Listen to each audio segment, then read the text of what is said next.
بے ہنر سے مراد وہ لوگ جن میں کوئی خوبی نہ ہو، یعنی کہ ہم کہہ سکتے ہیں کہ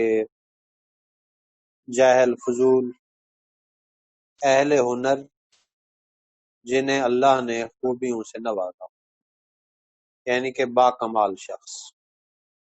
منہ پر چڑھنا یعنی کہ گستاخ و بے ادب ہونا، دل سے اترنا، نظروں سے گر جانا یا حقیر ہو جانا۔ اور منہ پر چڑھنا کا ویسے مطلب تعریف پانا بھی ہے۔ اب اس شعر کا جو مفہوم ہے، بے ہنر لوگ ہنر مندوں کی توہین کر کے، بے ہنر ہنر مندوں کی توہین کر کے خود بھی ذلیل و خوار ہوتے ہیں۔ بے ہنر لوگ ہنر مندوں کی تذلیل کر کے خود بھی ذلیل و رسوا ہوتے ہیں۔ اب وضاحت طلب شعر میں شاعر نے ایک معاشرتی المیہ موضوع شعر بنایا ہے کہ ہمارے معاشرے میں بے ہنر لوگ اہل ہنر سے، یعنی کہ ہمارے معاشرے کے وہ لوگ جن میں کوئی وصف یا خوبی نہیں ہوتی، وہ اہل ہنر سے، با کمال لوگوں سے حسد کرتے ہیں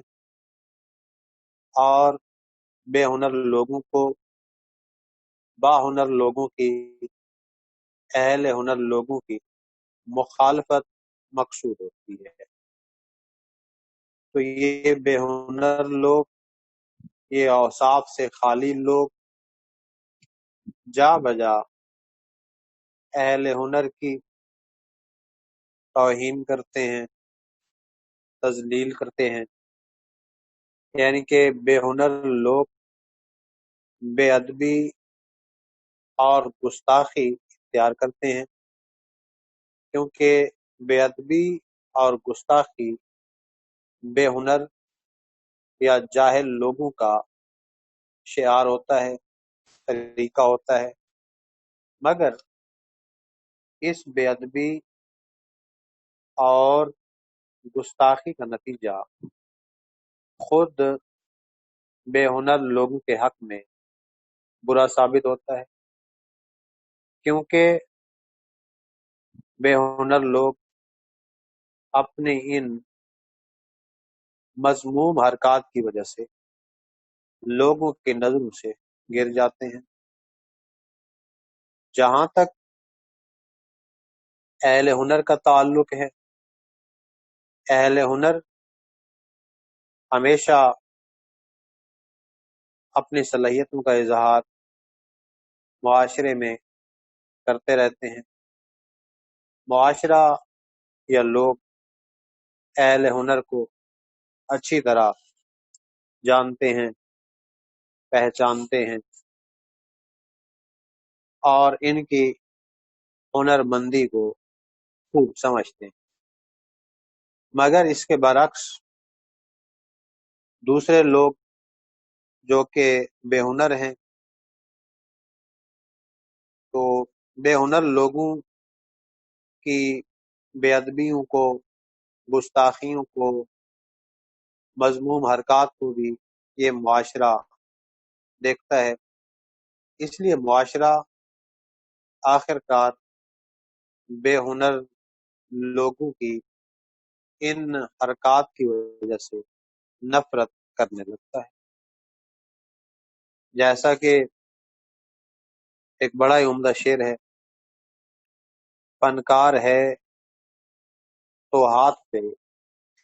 سورج سجا کے لا، فنکار ہے تو ہاتھ پہ سورج سجا کے لا،